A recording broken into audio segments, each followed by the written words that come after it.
To rule your life is not to dominate others, but to master yourself. It is to understand the forces within you that shape your choices, your patterns, your destiny. Carl Jung taught us that the unconscious is not our enemy, it is the reservoir of our wholeness. If you dare to look inward, if you are willing to confront your shadow and awaken your higher self, you will become the ruler of your existence. To face the unconscious without fear is to take the most courageous step a human being can take. Within you lies a vast realm of hidden thoughts, forgotten memories, suppressed desires, and unacknowledged wounds. This inner territory is not an enemy, it is a mirror of your deepest truth. Yet most people run from it, clinging to distractions, illusions, and masks, because they fear what they might uncover. But understand this, the unconscious does not vanish simply because you ignore it. What you repress only grows stronger, acting out in your habits, your relationships, your self-sabotage. To face the unconscious is to open the door to both darkness and light. It may reveal your fears, your failures, your shame, but alongside these, it also reveals your hidden strength, your forgotten creativity, and the parts of you that have long waited to be embraced. Fear keeps you fragmented, but courage brings you closer to wholeness. When you choose to face your unconscious, you choose to live authentically, no longer ruled by hidden forces but guided by self-awareness. It is in this confrontation with the unseen that you begin to truly rule your life, because you are no longer running, but standing firmly in the truth of who you are. To become the author of your story is to awaken from the trance of living according to other people's scripts. From childhood, society, culture, family, and expectations hand you a pre-written narrative, how you should act, what you should pursue, what you should value. Many accept this script without question, living as characters in a play they did not choose. But the truth is, no one else has the authority to define the meaning of your existence. You are the only rightful author. To write your own story means to reclaim your voice. It is to step back from the roles imposed on you and ask, what do I want to create with my life? What direction calls my soul? You must be willing to tear out pages written in fear, doubt, or conformity, and replace them with words born from courage and authenticity. This is not an act of rebellion against the world, but an act of fidelity to yourself. Yes, rewriting your story requires responsibility. You cannot blame others for the path you walk when you hold the pen in your hand, but in this responsibility lies freedom, the freedom to choose, to grow, to transform. Every day is a blank page waiting for your decision. Do not let your life be dictated by the echoes of others. Write boldly, live intentionally, and create a narrative that reflects the fullness of your being. For in becoming the author of your story, you no longer drift. You lead, you shape, you rule your destiny. To integrate the shadow, not escape it, is one of the deepest tasks of the human soul. The shadow is everything within you that you reject, deny, or hide. Your anger, your envy, your fears, your impulses, your pain. Most people spend their lives running from these parts, pushing them down into the unconscious, pretending they do not exist. But what you repress does not disappear. It grows, it distorts, and it begins to rule you from the darkness. Escaping the shadow only gives it more power. Integration means turning toward the shadow with honesty and courage. It is to say, yes, this too is a part of me. Your flaws, your wounds, your mistakes. These are not signs of weakness, but fragments of your humanity waiting to be acknowledged. When you face your shadow without judgment, you discover that beneath the darkness lies untapped strength, raw energy, and hidden creativity. The anger you repress can transform into passion. The fear you avoid can turn into wisdom. The pain you carry can become compassion for others. This does not mean indulging every impulse or excusing destructive behavior. It means recognizing the shadow, understanding its roots, and integrating its power into your conscious life.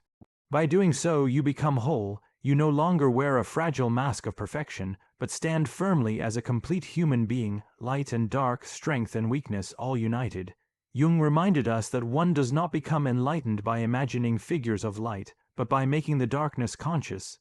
To integrate the shadow is not to escape who you are, but to embrace all of yourself, and in that embrace you find true freedom and inner sovereignty. To align with your inner archetypes is to awaken the timeless forces that dwell within the psyche. These archetypes are not inventions of the mind, but universal patterns that shape the way we think, act, and dream. They live in every culture, every myth, every symbol, and they live within you, waiting to be recognized. The warrior, the lover, the sage, the creator, the ruler. These are not distant figures from ancient stories, but aspects of your own being, voices within your soul that call you toward wholeness. Most people stumble through life unaware of these inner guides. They live disconnected, feeling fragmented, because they have never listened to the archetypes that are trying to speak through them. To align with them is to bring order to the inner chaos, to give direction to the raw energy of the psyche. When the warrior within you is awakened, you find courage to face battles both within and without. When the lover within you speaks, you discover compassion, intimacy, and the power to heal. When the sage steps forward, wisdom illuminates your choices. Each archetype carries a gift, and each must be honored. But beware, to deny these forces is to fall under their shadow. The unacknowledged warrior becomes aggression. The ignored lover turns into obsession. The silent sage withers into cynicism. To align with your archetypes is not to let one dominate, but to give each its rightful place in the court of your soul. Balance is the key. When all voices are heard, the self becomes the ruler of them all.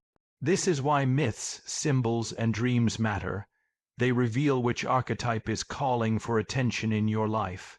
Pay attention to them, for they are signposts from the unconscious. Aligning with your archetypes does not mean becoming something new, it means remembering who you already are.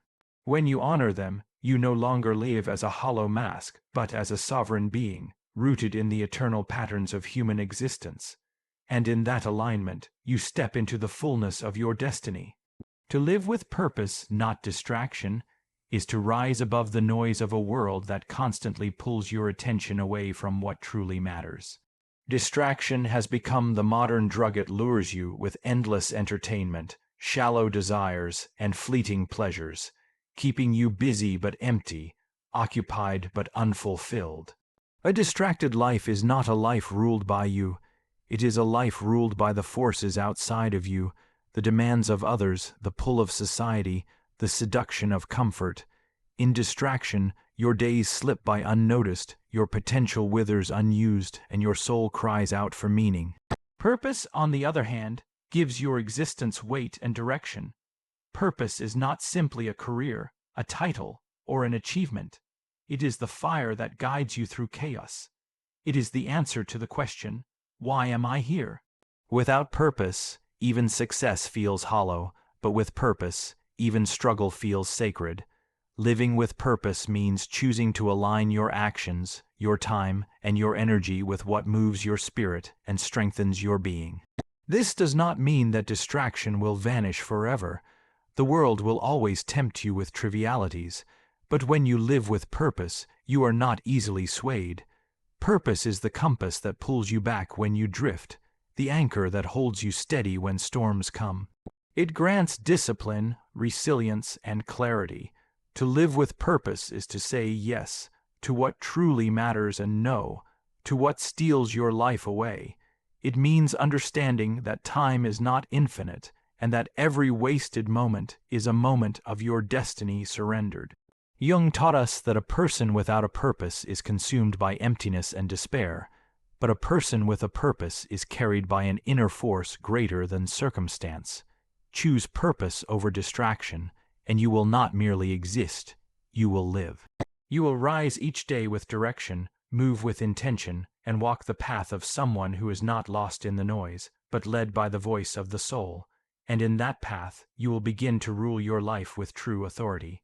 Strength is born from discipline, not from fleeting bursts of motivation or momentary passion. Motivation is like firewood. It burns brightly for a moment, but without discipline, it quickly turns to ash.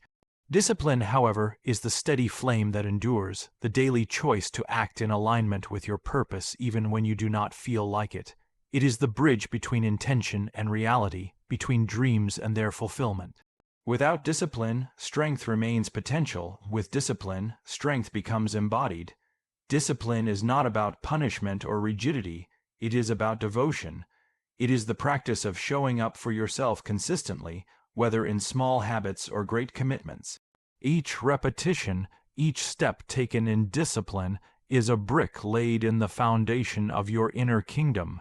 It is through this steady practice that resilience is forged. A disciplined mind does not shatter under difficulty. A disciplined body does not crumble under strain. A disciplined spirit does not falter when tested. Think of the warrior archetype.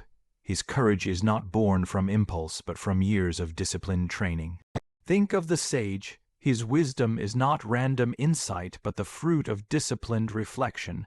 Discipline transforms raw energy into power and chaos into order. It turns desire into reality and potential into destiny. The undisciplined life is fragile, tossed about by moods, cravings, and distractions. It waits for the right moment that never comes, but the disciplined life is anchored, steady, and strong. Discipline gives you mastery over time, over habits, over yourself. And in that mastery, true strength arises, not the brittle strength of ego, but the enduring strength of character. To rule your life, you must cultivate discipline as both shield and sword. Shield because it protects you from the pull of weakness, sword because it cuts through resistance and inertia. When discipline becomes your way of being, strength is no longer something you strive for, it becomes who you are. To transform suffering into meaning is to take hold of the deepest alchemy of the human soul. Suffering is inevitable, it touches every life, no matter how strong, no matter how careful. Pain, loss, betrayal, illness, failure. These are woven into the fabric of existence. But suffering itself does not define you. What defines you is what you do with it. To flee from suffering, to numb it, to deny it, is to let it remain an open wound that festers in the unconscious. But to face it, to bear it, and to wrestle with it until it yields meaning, that is the path of transformation. Meaning does not erase suffering, but it redeems it. When you find meaning in your pain, the wound becomes a teacher, the scar becomes a symbol, and the darkness becomes a doorway to wisdom. Think of the myths of heroes. None became great without trials, none found their destiny without descending into struggle. So, too, in your life, every moment of suffering is a call to awaken, to grow, to discover depths of strength and compassion you did not know you possessed. Suffering without meaning crushes the soul, but suffering transformed into meaning strengthens it. It teaches resilience, it sharpens clarity, it deepens empathy. Even the hardest experiences can be transfigured into a purpose greater than yourself. The one who has suffered and found meaning can guide others through their pain, becoming a light in the darkness. Jung himself said, "In all chaos there is a cosmos, in all disorder a secret order." Your suffering hides such an order if you have the courage to search for it. To transform suffering into meaning is to claim authority over your wounds. It is to declare, "This pain will not break me, it will shape me. This loss will not end me, it will teach me. This darkness will not consume me, it will awaken me." When you carry suffering with meaning, you no longer stumble as a victim of life. You walk as a sovereign being, tested by fire, but crowned with wisdom. To honor solitude as the seat of power is to recognize that true strength is not found in constant noise, endless activity, or the approval of others, but in the ability to be still with yourself. Most people fear solitude because in its silence the masks begin to fall. Without distraction, without roles to play, you are left face to face with your own thoughts, your unhealed wounds, your hidden longings. For many, this confrontation feels unbearable, and so they drown themselves in busyness, in chatter, in screens, in anything that keeps them from hearing the voice within.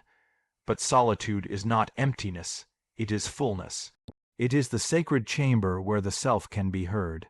It is in solitude that clarity emerges, that creativity awakens, that the soul gathers its strength. Great thinkers, leaders, and visionaries did not find their power in the crowd, but in those moments of quiet withdrawal where they communed with the depths of their own being. Solitude is not loneliness, It is union with the deepest part of yourself. To honor solitude means to choose it consciously, to welcome it as nourishment rather than flee from it as punishment. It means carving out spaces of stillness where the mind can rest, the heart can speak, and the soul can breathe. In solitude, you are no longer performing for the world. You are simply being, and in that being, you rediscover your essence. Those who fear solitude are forever slaves to external validation. They live in dependence on applause, attention, and distraction. But those who honor solitude become sovereign because they no longer need the world to confirm their worth. They carry within themselves a source of power that cannot be shaken. Solitude is the throne of the self, and only those who sit upon it learn to rule their lives with authenticity and strength. When you honor solitude, you discover that silence is not the absence of life, but the presence of it. In the quiet, you meet yourself, and in meeting yourself, you reclaim your crown.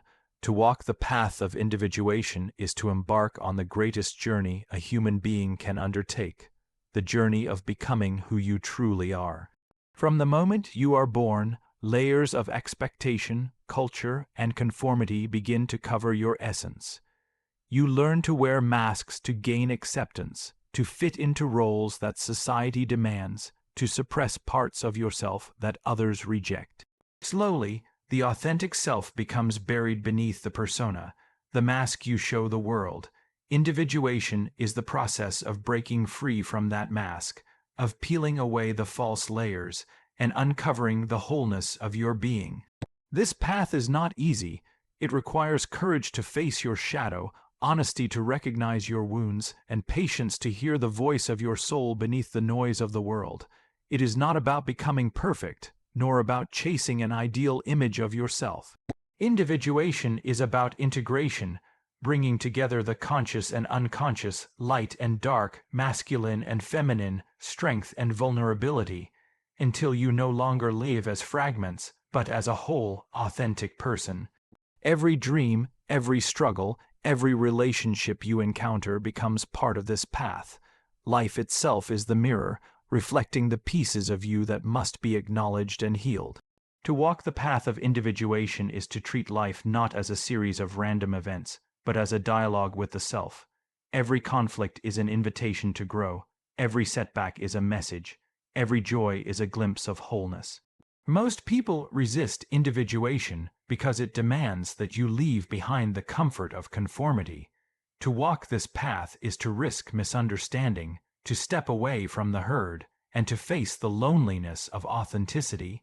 Yet in this very risk lies freedom, for only when you stop living as the person the world tells you to be, can you discover the person you were always meant to become. Individuation is not a destination, but a lifelong journey. Each step brings you closer to the center of your being, where the self resides, calm, sovereign, eternal. And when you walk this path faithfully, you do not merely live, you fulfill your destiny. For the one who has individuated rules their life not through control of the outer world, but through mastery of the inner kingdom. To crown yourself with responsibility is to accept the highest form of power a human being can hold, the power of self-ownership. Responsibility is not a burden, as so many believe. It is the crown that grants you sovereignty over your life. When you refuse responsibility, you hand your power away to fate, to circumstance, to others. You live as a victim, blaming the world for your suffering, waiting for someone else to rescue you. But when you choose responsibility, you take the throne of your own existence. You say, "My choices are mine, my growth is mine, my destiny is mine." Responsibility is not about control over everything. Life will always bring chaos and uncertainty. It is about how you respond to what comes. Between every event and your reaction lies a space, and in that space lives your freedom. To crown yourself with responsibility is to rule that space with wisdom and intention. You cannot decide what storms will strike, but you can decide how you will stand in them. This crown is heavy because it demands honesty. It requires you to stop making excuses, to stop blaming your past, to stop waiting for perfect conditions.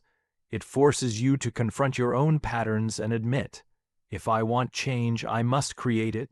Many avoid this weight, preferring the comfort of denial, but in avoiding responsibility, they remain small, powerless, and lost.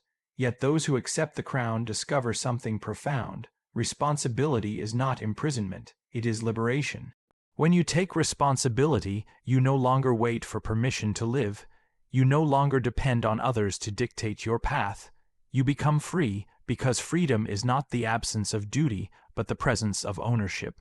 To crown yourself with responsibility is to declare that your life is yours and yours alone.